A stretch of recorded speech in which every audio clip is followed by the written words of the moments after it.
આજે આપણે એકદમ સરસ વિન્ટર સ્પેશિયલ મેથીના લાડુ બનાવવાના છે। તો આ લાડુ ખૂબ જ હેલ્ધી હોય છે। તમે શિયાળામાં પણ ખાઈ શકો છો, આડા દિવસે પણ ખાઈ શકો છો અને ન્યૂબોર્ન બેબીની મધર હોય તો તેને પણ ખવડાવી શકો છો। તો સૌપ્રથમ અહીં ઘી લેવાનું છે। તો ઘી જરૂર પ્રમાણે આપણે એડ કરીશું। અહીં મેં 700 થી 800 ગ્રામ જેટલો ઘીનો ઉપયોગ કર્યો છે। તો સાથે જ આપણે 250 ગ્રામ જેટલો અડદનો લોટ લીધો છે। તો મેં ઘીનો લોટ લીધો છે, તમે કરકરા લોટનો ઉપયોગ પણ કરી શકો છો। તો લોટને એકદમ સરસ ગોલ્ડન બ્રાઉન કલરનો થાય ત્યાં સુધી શેકવાનો છે। તો જરૂર પડે એમ આપણે ઘી એડ કરતા જઈશું। તો સારી રીતે મિક્સ કરતા જવાનું છે અને જરૂર પડે એમ ઘી એડ કરતા જવાનું છે અને સારી રીતે મિક્સ કરવાનો છે, જેથી કરીને ગોટલી પણ ના રહે અને એકદમ સરસ આપણો લોટ શેકાઈ જાય। તો એકદમ સરસ એવો ગોલ્ડન બ્રાઉન કલરનો થાય ને ત્યાં સુધી આપણે અડદના લોટને શેકવાનો છે। તો આપણે તમને બધી જ વસ્તુની માહિતી ડિસ્ક્રિપ્શન બોક્સમાં મળી જશે। તો દરેક વસ્તુનું લિસ્ટ જોઈ શકો છો। તો જોઈ શકો છો આ રીતની કન્સિસ્ટન્સી આવે ત્યાં સુધી આપણે ઘી એડ કરવાનું છે અને જેમ જેમ લોટ શેકાશે ને એમ એમ લોટનો કલર પણ ચેન્જ થઈ જશે અને લોટ એકદમ હલકો પણ થઈ જશે। જ્યારે સ્ટાર્ટિંગમાં તમને હલાવતા હાર્ડ લાગશે અને પછી એ લોટ એકદમ હલકો લાગશે। તો બસ આ થોડું ધ્યાન રાખવાનું છે। તો એકદમ સરસ ગોલ્ડન બ્રાઉન કલરનો આવો લોટ થાય એટલે આપણે ગેસને બંધ કરી દેવાનો છે। તો આટલો આપણે લોટને શેકાવા દેવાનો છે। તો હવે અડદનો લોટ શેકાઈ ગયો છે, તો ગેસની ફ્લેમ ધીરી કરી દીધી છે મેં અહીં અને સાથે આ ગુંદર એડ કર્યો છે મેં। તો આ તમે ગુંદર તળીને પણ એડ કરી શકો છો, પણ મેં અહીં ગુંદરને આ રીતે પાવડર જ હતો, જે ગરમ લોટમાં એડ કરવાથી એકદમ સરસ ફૂટી જશે અને તમને ખ્યાલ પણ આવશે કે પટપટ જેવો અવાજ પણ આવશે અને એકદમ સરસ એવો મિક્સ પણ થઈ જશે। તો બસ છે ને એકદમ ટેક્સચર પણ ચેન્જ થઈ ગયું છે ગુંદર એડ કરવાથી। તો હવે શેકેલો લોટ આપણે એક મોટા વાસણમાં કાઢી લઈશું। તો બધા જ લોટ આપણે આ રીતે એક 1 બાય 1 શેકી અને આ રીતે મોટા વાસણમાં કાઢી લેવાના છે, જેથી કરીને આપણે મિક્સ કરતાં ફાવે। અહીં મેં 250 ગ્રામ જેટલો ચણાનો લોટ લીધો છે।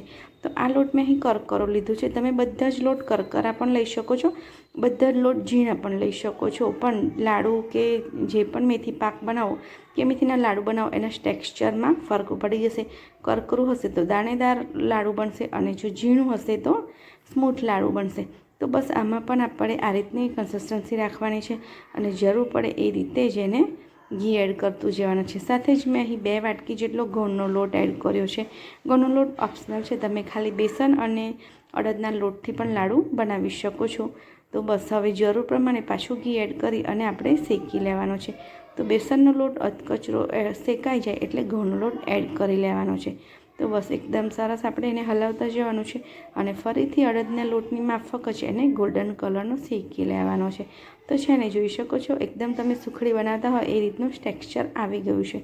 તો હવે લોટ પણ સરસ હલકો થઈ ગયો છે અને કલર પણ સરસ આવી ગયો છે। તો હવે આ ટાઈમે જ લોટ આપણે એને 1 મિનિટ માટે શેકી લઈશું અને પછી ફરીથી આપણે જે વાસણમાં લોટ એડ કર્યો હતો બસ એ વાસણમાં જ આપણે ફરીથી આ લોટને પણ કાઢી લઈશું। તો હવે લોટ એકદમ શેકાઈ ગયો છે, લોટમાં જાળી પણ સરસ પડી ગઈ છે। તો હવે જે અડદના અને ગુંદર શેકીને કાઢ્યો હતો એ જ વાસણમાં આપણે ઘઉંનો અને ચણાનો લોટ શેકીને કાઢી લઈશું। તો બધું જ આપણે સરસ કાઢી લીધું છે। હવે મિક્સ કરી લેવાનું છે, જેથી કરીને બધું ફરીથી ગરમ થઈ જાય। તો હવે બાકીની જે પણ બધી વસ્તુઓ છે એ આપણે હવે આ લોટમાં એડ કરતા જઈશું। તો 1 બાય 1 આપણે બધું લોટમાં એડ કરતા જઈશું। તો અહીં મેં કાજુ બદામનો અધકચરો ભૂકો એડ કર્યો છે। તો કાજુ બદામ તમે તમારી પસંદગી પ્રમાણે વધારે ઓછા એડ કરી શકો છો। અહીં મેં 1 કપ જેટલા કાજુ અને બદામ લીધા હતા, સાથે અડધો કપ જેટલી કિસમિસ લીધી હતી। તો કિસમિસનો ટેસ્ટ મેથી જ્યારે ખાઈએ ત્યારે ખાવાની ખૂબ મજા આવે છે, લાડુ ખાવાની માટે કિસમિસ જરૂરથી એડ કરીશું। કાં કોપરાનું છીણ એડ કર્યું છે, તો એ પણ મેં અડધો કપથી 1 કપ એડ કર્યો છે। સાથે જ મેં અહીં સૂંઠ પાવડર એડ કર્યો છે। તો 3 થી 4 મોટી ચમચી સૂંઠ પાવડર એડ કર્યો છે અને 3 થી 4 મોટી ચમચી મેં અહીં ગંઠોડા પાવડર એડ કર્યો છે। તમે આનાથી પણ વધારે હજી 2-3 ચમચી એડ કરી શકો છો અને સાથે જ મેં 1/4 કપ જેટલું બત્રીસું પાવડર એડ કર્યું છે। તો મસાલા જેટલા પણ વધારે હશે એટલા મેથીના લાડુ ખાવાની મજા આવશે। તો બસ હવે બધું જ સરસ રીતે આપણે મિક્સ કરી લેવાનું છે અને અહીં મેં મેથીનો લોટ એડ કર્યો છે। તો મેથીનો લોટને આપણે શેકવાની જરૂર હોતી નથી, મેથી આપણે કાચી જ એડ કરવાની છે।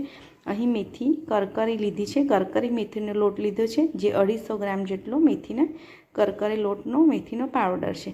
તો બધું જ હવે સરસ રીતે મિક્સ કરી લઈશું। તો ઓલમોસ્ટ બધું જ સરસ મિક્સ થઈ ગયું છે. તો હવે આપણે ગોળનો પાયો કરીશું.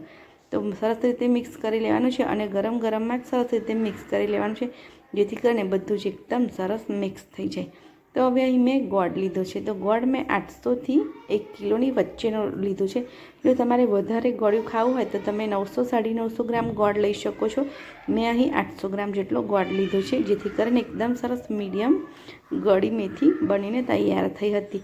જો તમે વધુ ગળ્યું ખાવાના શોખીન હોય તો 1 કિલો જેટલો ગોળનો ઉપયોગ કરી શકો છો. તો ગોળ ઝીણો કાપીને જ લેવાનો, જેથી કરીને મેલ્ટ થવામાં વાર ના લાગે. અને ઘી અહીં મેં 800થી 1 કિલોની વચ્ચે લીધું છે. તો જરૂર પ્રમાણે એડ કરતા રહીશું. તો બસ ગોળને આપણે સહેજ જ મેલ્ટ કરવાનો છે, સહેજ પણ બબલ્સ આવવા નથી દેવાના કે પાયો કરવાનો નથી. તો ગોળ એકદમ સરસ ગરમ થઈને ઓગળી જાય એટલે આપણે મેથીનું જે બધું મિક્સચર રેડી કર્યું હતું એ વાસણમાં આપણે સરસ રીતે એડ કરી લઈશું. અને એડ કર્યા બાદ આપણે ફટાફટ એને હલાવી લેવાનું છે. અને આ ટાઈમે અહીં મેં ખસખસ એડ કરી હતી. તમે ખસખસને ઉપરથી ગાર્નિશ પણ કરી શકો છો. થોડું એવું હૂંફાળું થાય એટલે આ રીતે હાથેથી સરસ રીતે મિક્સ કરવાનું છે બધું, જેથી કરીને બધું જ એકદમ સરસ મિક્સ થઈ જાય. અને બે હાથની મદદથી આ રીતે સરસ નાની મોટી તમને જે સાઇઝમાં ગમે એ સાઇઝની લાડુ બનાવવાના છે. તો જોઈ શકો છો આ રીતના લાડુ બનીને આપણા તૈયાર થઈ ગયા છે. તો આ લાડુને તમે એરટાઇટ કન્ટેનરમાં ભરીને 1 મહિનાથી 2 મહિના સુધી સ્ટોર કરી શકો છો. અને જ્યારે પણ ખાવાનું મન થાય ત્યારે ખાઈ શકો છો. તો મારી રેસીપીને જરૂરથી શેર કરજો.